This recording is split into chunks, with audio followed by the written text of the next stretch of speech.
Hello everyone. Today I will continue with the lecture 14 about the leguminous vegetables. सबसे पहले मैं garden pea के बारे में बात करूंगी जिसे कि हम मटर के नाम से जानते हैं। तो मटर का जो बोटानिकल नेम है वो है Pisum sativum. Family Fabaceae family से बिलोंग करता है या फिर आप कह सकते हैं कि ये लेगुमिनेसियस वेजिटेबल हैं जिनमें नाइट्रोजन को फिक्स करने की एबिलिटी ज़्यादा रहती है। क्रोमोसोम नंबर जो है 14 है और origin central Asia, near east, Abyssinia और मेडिटेरेनियन रीजन में सबसे पहले ये क्रॉप ओरिजिनेटेड हुई है। देन अबाउट द यूजेस, बहुत सारे इंपॉर्टेंस और यूजेस है जो इस वेजिटेबल में पाई जाती हैं, जैसे कि ये बहुत ही न्यूट्रिटिव वेजिटेबल है और डाइजेस्टिबल प्रोटीन जिन्हें हम कहते हैं वो ज़्यादा पाई जाती हैं इस तरह के वेजिटेबल्स में, अलॉन्ग विथ कार्बोहाइड्रेट्स और विटामिन ए और विटामिन सी का अच्छा सोर्स होते हैं। देन अबाउट द मिनरल्स, बहुत ज़्यादा मिनरल्स ना पाए जाते हुए सिर्फ दो जो मिनरल्स हैं जैसे कि कैल्शियम और फास्फोरस ज़्यादा कंपोनेंट्स में ज़्यादा कंसंट्रेशन में पाए जाते हैं। And it's a excellent food for human consumption and can be taken either as a vegetable or in the soup. So soup और वेजिटेबल प्रिपरेशन में बहुत ज़्यादा यूज़ किया जाता है पीस का।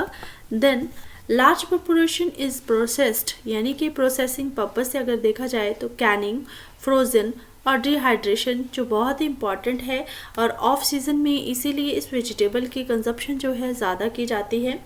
देन जैसे कि मैंने बताया कि जो लेगुमिनस वेजिटेबल्स रहती हैं उनमें नाइट्रोजन को फिक्स करने की एबिलिटी ज़्यादा होती है। ये एक सॉइल के लिए बिल्डिंग ब्लॉक की तरह काम करते हैं और क्रॉप की ग्रोथ और डेवलपमेंट में हेल्प करते हैं। इसीलिए लेगुमिनस वेजिटेबल्स को हम ग्रीन मैन्योरिंग क्रॉप के नाम से भी जानते हैं। पी जो है जनरली स्नैक मार्केट की तरह भी यूज़ की जाती है। देन अबाउट द सॉइल्स, किस तरह की सॉइल में ग्रो किया जाता है, स्पेसिफिकली वेल ड्रेन्ड सॉइल्स और लोमी सॉइल जो है इस क्रॉप की ग्रोथ और डेवलपमेंट के लिए सही रहती हैं। Then light soils are good for early crop, यानी कि जो लाइट सॉइल्स हैं वो अर्ली क्रॉप अगर हमें लेनी है तो सही रहती हैं, जबकि जो हैवी सॉइल्स हैं वो मेन क्रॉप के लिए ज़्यादातर पाई जाती हैं। ज़्यादातर हैवी सॉइल्स में जो है इस क्रॉप की प्रोडक्शन की जाती है। Then to produce the high yield, soil के पीएच के बारे में बात की जाए तो लगभग वेजिटेबल क्रॉप्स के लिए जो 6 to 7.5 तक की जो पीएच रहती है वो आइडियल रहती है for proper growth and development. Climate, then climate जो है जो वेजिटेबल लेगुमिनस वेजिटेबल्स हैं उनके लिए कूल सीजन यानी कि कूल क्रॉप हैं ये। तो जो वेदर रहता है पर्टिकुलरली फ्लावरिंग के टाइम और पॉड फॉर्मेशन के टाइम, वेजिटेटिव ग्रोथ के टाइम, वो इस तरह का क्लाइमेट होना चाहिए ताकि जो फ्रॉस्ट का जो पीरियड है वो कोइंसाइड ना करे। देन ऑप्टिमम टेम्परेचर ग्रोथ और डेवलपमेंट के लिए आप कह सकते हैं ईल्ड के लिए लगभग 13 से 19 डिग्री सेल्सियस टेम्परेचर रहता है और अगर ज़्यादा टेम्परेचर होता है तो जो पॉड की क्वालिटी होती है वो अफेक्ट रहती है। जैसे कि शुगर्स जो हैं सीड में कन्वर्ट होते हैं हेमीसेलुलोज और स्टार्च में, जिसकी वजह से जो पॉड के जो ग्रेन्स रहते हैं उनकी क्वालिटी अफेक्ट होती है। Then about the cultivars are grouped on the basis of various characteristics. Pea एक ऐसी क्रॉप है जिसमें बहुत सारे कल्टिवार्स पाए जाते हैं डिपेंडिंग ऑन द कैरेक्टरिस्टिक्स। सबसे पहले अकॉर्डिंग टू सीड के बेस्ड पे अगर बात की जाए तो राउंड और smooth seeded cultivar and wrinkle seeded cultivar. Thereafter according to height of the plant, bush और dwarf type, medium tall types and tall types. Then about according to the maturity period के accordingly कि कितने दिन में जो तैयार हो जाती है क्रॉप, उसके अकॉर्डिंगली बात की जाए तो अर्ली वेराइटीज़ जो कि 65 to 80 डेज़ में रेडी हो जाती हैं हार्वेस्ट करने के लिए, एंड मीडियम जो सीज़न की क्रॉप रहती हैं तो वो 90 और 100 डेज़ में तैयार हो जाती हैं, and main season crop of about 110 to 120 days. Then according to the use of pods के यूज़ के अकॉर्डिंगली भी जो कल्टीवार्स हैं उनकी करेक्टराइजेशन या ग्रुपिंग की गई है। Fresh market type, freezing types, canning types and dehydration types. Then about the some important varieties are cultivated: early wrinkled variety, early smooth variety and edible podded variety and main season wrinkle seeded variety।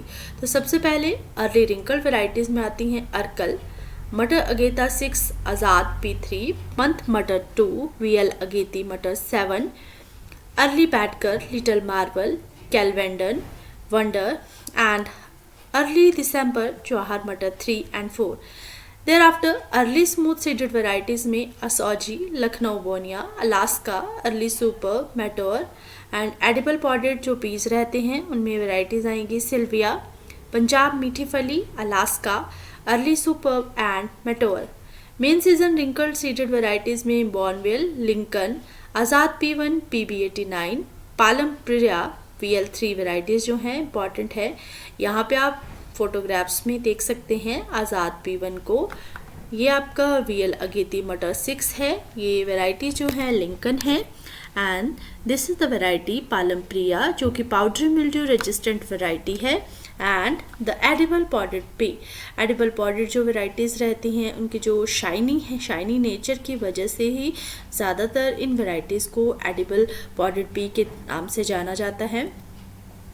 Then some cultivar which are suitable to grow in the Himachal Pradesh conditions. तो यहाँ पे कुछ cultivars जो हैं जो कि हिमाचल प्रदेश के conditions के लिए सूटेबल हैं. तो अर्ली वैरायटीज़ में आएंगी अर्कल, मटर अगेता 6, PL अगेती मटर 7 and Palam Triloki. Then main varieties जो कि मेन सीजन में ग्रो की जाती हैं Punjab 89, Palam Sumool, Palam Priya, Lincoln, Bonneville, Azad P1, VL3, Kinnauri, Solan Nirog and Punjab round. Then sowing time की बात की जाए तो नॉर्थ इंडियन प्लेन्स में, नॉर्थ इंडियन कंडीशंस में अर्ली वैरायटीज़ जो हैं सितंबर में सोइंग की जाती है और मेन सीजन की जो पीक की वैरायटी रहती हैं वो फर्स्ट फोर्टनाइट ऑफ अक्टूबर और एंड ऑफ द नवंबर में ग्रो की जाती हैं. देन पेनिनसुलर इंडियन रीजन में बात की जाए तो जून से जुलाई तक अर्ली वैराइटीज़ को सो किया जाता है और एडवर्स इफेक्ट होने की वजह से इनकी जो सोइंग है मेन सीजन में नवंबर के बाद की जाती है. Then sowing time for Himachal Pradesh condition. As Himachal Pradesh में 3 तरह के जोन्स हैं, low hills, mid hills and high hills. तो जो सोइंग टाइम है वो वेरी करेगा for early varieties as well as for main season varieties. Then low hills में सितंबर से अक्टूबर तक सोइंग की जाती है. मेन सीजन वैराइटीज़ में नवंबर में जनरली सोइंग को किया जाता है. एंड देन मिड हिल्स में सितंबर के फर्स्ट फोर्टनाइट में सोइंग को प्रेफरेबली डन किया जाता है. एंड मेन सीजन वैराइटीज़ को लगभग लेट अक्टूबर से लेट नवंबर तक किया जाता है सोइंग. हाई हिल्स में जनरली सोइंग जो है अर्ली वैराइटीज़ की मार्च से जून तक ली जाती है और मेन सीजन वैराइटीज़ जो हैं वो अक्टूबर से नवंबर और मार्च से जून तक रहती हैं. इसलिए हिमाचल प्रदेश में पी जो है एक नंबर 1 क्रॉप है as a off season crop जिसे हम ज़्यादा से ज़्यादा कंज्यूम कर रहे हैं. Then about the seed rate, early varieties के लिए 120 से 130 kg per hectare and for main season variety 75 to 100 kg per hectare. About the depth of sowing, यानी कि कितनी सोइंग पे डेप्थ करनी चाहिए सीड की, वो है 5 से 7.5 centimetre. Then spacing early varieties के लिए 30 by 5 centimetre and main season varieties के लिए 45 by 60 to 10 centimetre. Then about the seed inoculation के लिए सीड को जनरली इनॉकुलेट किया जाता है राइजोबियम के कल्चर के साथ जो कि बायो इनॉकुलेंट्स है. कल्चर जो मटेरियल रहता है उसे इमल्सिफाई किया जाएगा लगभग 10% शुगर और जैगरी सॉल्यूशन के साथ, जिसकी वजह से जो सीड रहेगा वो सफिशेंटली मॉइस्ट रहेगा. एंड देन सीड को हम इस तरह के सीड्स की हम मिक्सिंग करेंगे थॉरोली विद द मिक्सिंग करेंगे इस तरह की सीड की आफ्टर जैगरी के सॉल्यूशन के साथ, मल्सिफिकेशन के साथ. And then we will dry this type of seeds in the shade conditions. Then seed की इनॉकुलेशन करने के बाद जो इसका इफेक्ट रहेगा वो होगा क्विक नॉडुलेशन ऑन द रूट्स, जिसकी वजह से जो एटमॉस्फेरिक नाइट्रोजन की फिक्स करने की एबिलिटी रहती है इन क्रॉप्स की वो ज़्यादा रहेगी. Then about the seed treatment, seed को हम फंजीसाइड्स लाइक थीरम और कैप्टान या बेविस्टिन के साथ ट्रीट कर सकते हैं to save the crop against the wilt diseases. Then seed inoculation और फंजीसाइडल ट्रीटमेंट दोनों को साइड बाय साइड भी किया जा सकता है. तो इसके लिए सबसे पहले सीड्स का ट्रीटमेंट फंजीसाइड के साथ किया जाएगा. देन उसके बाद इनॉकुलेशन की जाएगी उस सीड की with the rhizobium culture. Here are some manure और फर्टिलाइजर, यानी कि किस तरह से इस क्रॉप को अगर हमें ग्रो करना है कमर्शियल स्केल में तो कैसे मैन्योर और फर्टिलाइजर और कितना अमाउंट में इसकी रिक्वायरमेंट रहती है. तो सबसे पहले ओपन पैलेंटेड वेराइटीज़ के लिए फार्म यार्ड मैन्योर जो है 200 quintal per hectare, nitrogen 50 kg per hectare, P2O5 60 kg per hectare and K2O is also 60 kg per hectare. अब बात आती है कि किस तरह से इन वेराइटीज़ को जो ओपन पॉलिनेटेड वेराइटीज़ हैं उनमें फार्म एड मैन्योर नाइट्रोजन और फास्फोरस और पोटाशियम को सप्लाई किया जाए। तो full dose farm yard manure की along with phosphorus and potassium, और जो नाइट्रोजन की जो डोज रहती है वो भी सोइंग के टाइम ही अप्लाई करनी है। सो शॉर्ट ग्रोइंग सीजन की वजह से इन क्रॉप्स की एबिलिटी है एटमॉस्फेरिक नाइट्रोजन को फिक्स करने की, एंड जो रेजिडुअल नाइट्रोजन होती है जो कि फर्टिलाइजर्स से मिलती है या डिकम्पोजिशन से मिलती है सॉइल ऑर्गेनिक मैटर के, तो उस तरह की नाइट्रोजन को भी यूज़ कर सकते हैं। इसलिए जो नाइट्रोजन का कंटेंट है यानी कि जो नाइट्रोजन की एप्लीकेशन है वो लेसर रहती है as compare to P2O5 and K2O। Then it is very sensitive to excess of salts, यानी कि सॉल्ट्स की अगर ज़्यादा परसेंटेज है ड्यूरिंग द जर्मिनेशन, तो जो क्रॉप है, क्रॉप की जो सोइंग है, सोइंग में जो सीड की जर्मिनेशन रहेगी वो इफ़ेक्ट होगी। एंड जो सीड्स है, सीड जो है डायरेक्ट कांटेक्ट में नहीं होने चाहिए फर्टिलाइजर्स के, तो इससे भी सीड की जो जर्मिनेशन है वो इफ़ेक्ट होगी। Then about the interculture and weed control, तो इंटरकल्चर और वीड कंट्रोल जो प्रैक्टिसेस है वो बहुत इंपॉर्टेंट प्रैक्टिसेस हैं किसी भी वेजिटेबल क्रॉप के लिए, क्योंकि वेजिटेबल क्रॉप्स जो है शॉर्ट ड्यूरेशन की क्रॉप रहती हैं। तो होइंग और अर्थिंग अप के ऑपरेशन जनरली जो इस क्रॉप्स के लिए अप्लीकेबल रहते हैं वो होते हैं 2 से 3 हफ्ते सोइंग के बाद, और जो दूसरी होइंग और अर्थिंग अप की जाती है वो फ्लावर इनिशिएशन के टाइम की जाती है ताकि ज़्यादा से ज़्यादा यील्ड हमें प्लांट से मिल सके। देन होइंग की वजह से जो वीड्स रहते हैं, वीड्स का रिमूवल इजी होता है और सॉइल में प्रॉपर एरिएशन रहती है क्योंकि पल्वराइजेशन सॉइल की प्रॉपर हो जाएगी। रूट की इंजरी होने से हमने अवॉइड करना है जब भी हम होइंग और अर्थिंग अप के ऑपरेशन कर रहे हैं। हर्बिसाइड्स का जो स्प्रे है, यानी कि हर्बिसाइड्स भी बहुत ही बेनिफिशियल है फॉर कंट्रोलिंग द वीड्स, तो इसके लिए प्री एमरजेंस एप्लीकेशन करेंगे एलाक्लोर की 3 लीटर पर हेक्टेयर के हिसाब से, या फिर आप पेंडामेथालिन जो कि 3 लीटर पर हेक्टेयर के हिसाब से यूज़ कर सकते हैं, एज वेल एज फ्लूक्लोरालिन तो 2.5 लीटर पर हेक्टेयर के हिसाब से भी यूज़ की जा सकती है टू कंट्रोल द वीड। अगर इन्फेस्टेशन ज़्यादा है तो 1 और 2 वीडिंग भी की जा सकती है so that to ensure the crop weed free. Next आता है इरिगेशन। इरिगेशन जो कि वाटर रिक्वायरमेंट से रिलेटेड है, तो वाटर रिक्वायरमेंट किसी भी क्रॉप के लिए बहुत ही डिपेंडेंट रहती है एग्रोक्लाइमेटिक कंडीशंस के ऊपर, उस पर्टिकुलर एरिया की एग्रोक्लाइमेटिक कंडीशंस क्या है। तो जो पी के सीड्स हैं they can tolerate dehydration initial stages में, बट जैसे ही सीड जो है अपनी मेटाबॉलिक एक्टिविटी स्टार्ट करता है तो उस टाइम जो सीड को इरिगेशन है सीड के लिए बहुत ही इंपॉर्टेंट रहती है, क्योंकि अगर डिहाइड्रेशन होती है सीड में तो कॉटिलिडन्स और एम्ब्रियो के डैमेज होने का खतरा ज़्यादा हो सकता है। इसीलिए सोइंग से पहले एक इरिगेशन बहुत इंपॉर्टेंट है फॉर प्रॉपर जर्मिनेशन, और 1 इरिगेशन जो करेंगे आप, यानी कि एक इरिगेशन बिफोर फ्लावरिंग और एक जो करेंगे फ्लावरिंग के टाइम, और दूसरी करेंगे आप पॉड फॉर्मेशन स्टेजेस पे, सो दैट कि आप क्वालिटी और गुड यील्ड को अचीव कर सकें। देन रेनफेड कंडीशंस में सफिशेंट मॉइस्चर होने की वजह से फील्ड में during the time of sowing avoid करते हैं इरिगेशन को। देयर आफ्टर हार्वेस्टिंग, यानी कि क्या सूटेबल टाइम है कब इन जो पी है पी को हार्वेस्ट किया जाए। तो जब पी के जो पॉड्स हैं लगभग फुली ग्रीन और वेल डेवलप्ड हो जाएंगे और जो सीड्स रहेगा उनके अंदर वो फुली साइज का अटेन हो जाएगा और that seed begin to harden. High quality जो पी के साथ एसोसिएटेड है वो है टेंडरनेस और हाई शुगर कंटेंट, यानी कि अगर ये दोनों का कॉम्बिनेशन है तो इट मीन्स कि क्वालिटी सीड और क्वालिटी पी प्रोड्यूस हुआ है। तो मैच्योरिंग के टाइम यानी कि ड्यूरिंग मैच्योरिटी शुगर कंटेंट जो है डिक्रीज कर जाता है रैपिडली और स्टार्च का जो कंटेंट है वो इंक्रीज हो जाता है, as well as other polysaccharides and insoluble nitrogenous components also such as proteins। तो मैच्योरिटी के अकॉर्डिंगली सीड्स में जो शुगर का कंटेंट पाया जाता है वो पॉलीसेकेराइड्स, स्टार्च और नाइट्रोजनस कंपाउंड्स में कन्वर्ट होता है। और जो कैल्शियम है, कैल्शियम राइपनिंग के टाइम माइग्रेट करता है from seed coat to the skin for its toughening.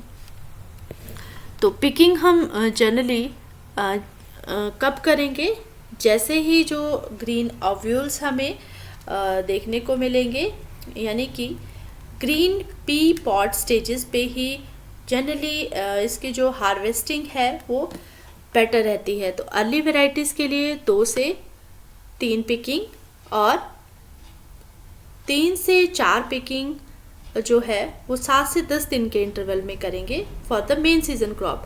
Picking generally हम मॉर्निंग टाइम में या फिर लेट आफ्टरनून में भी कर सकते हैं।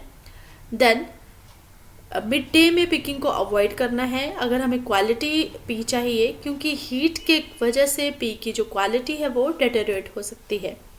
Then about the yield in quintals per hectare, early varieties जो हैं वो 60 to 85 quintal per hectare yield देती हैं as compare to main season varieties, जिसमें कि यील्ड जो है 100 to 150 क्विंटल्स पर हेक्टेयर पाई जाती है। देन हीट यूनिट्स एक बहुत इंपॉर्टेंट कंसेप्ट है पी में, यानी कि heat unit is a system which is used in commercial P production. Commercial P production में यूज़ किया जाता है हीट यूनिट्स को सो दैट कि इसकी जो रिलेटिव मैच्योरिटी डेट्स हैं उन्हें प्रेडिक्ट किया जाए और जो शेड्यूल है प्लांटिंग डेट्स का उसे भी प्रेडिक्ट किया जाए। So this system uses 40 degree Fahrenheit as the fresh threshold temperature or the base temperature and 85 degree Fahrenheit as the maximum temperature. So इस temperature को use किया जाता है for the heat units, और जो daily heat units होते हैं वो accumulating during the development of cultivars are calculated from the daily mean temperature. So heat units को daily mean temperature से calculate किया जाता है for the development of or to accumulate the heat units in a particular cultivar. Then heat units accumulate slowly during the cool spring and rapidly as the season progresses. So heat units जो हैं वो cool season में slowly accumulates होते हैं as compared to the season progresses, जैसे कि season जो है आगे introduce करता है another phase में. So with this information the expected time of maturity of a cultivar can be determined from the mean temperature of the season. So इस तरह से हम किसी भी कल्टीवार का मैच्योरिटी पीरियड को डिटरमाइन कर सकते हैं। अर्ली वेराइटीज़ के लिए जो हीट यूनिट्स हैं वो 1534 हीट यूनिट्स रहते हैं और लेट वेराइटी के लिए 3942 हीट यूनिट्स रहते हैं। So the edible types are picked when pods have reached full length and seeds are just developing. यानी कि edible types को हम तभी हार्वेस्ट करेंगे जब pods जो हैं full length pod ने अचीव कर ली है और जो seeds हैं उनमें डेवलप होना स्टार्ट हो गए हैं। Then about the post harvest handling. Rapid handling and removal of field heat are essential to prevent the loss of quality after harvesting, especially during the period of high temperature. So high temperature के time जब ज़्यादा temperature में हम harvest करेंगे P के pots को, तो बहुत ही इंपॉर्टेंट रहता है removal of field heat so that कि जो पी की क्वालिटी है वो डिग्रेड ना हो, because green peas loses much of their sugar content unless they are perfectly cooled. यानी कि कूलिंग जो है बहुत इंपॉर्टेंट प्रोसेस है सो दैट कि जो पी के पॉट्स का शुगर कंटेंट है वो कम ना हो, जिससे कि क्वालिटी और मार्केटेबल यील्ड जो है मार्केटेबल क्वालिटी जो है डिग्रेड ना हो।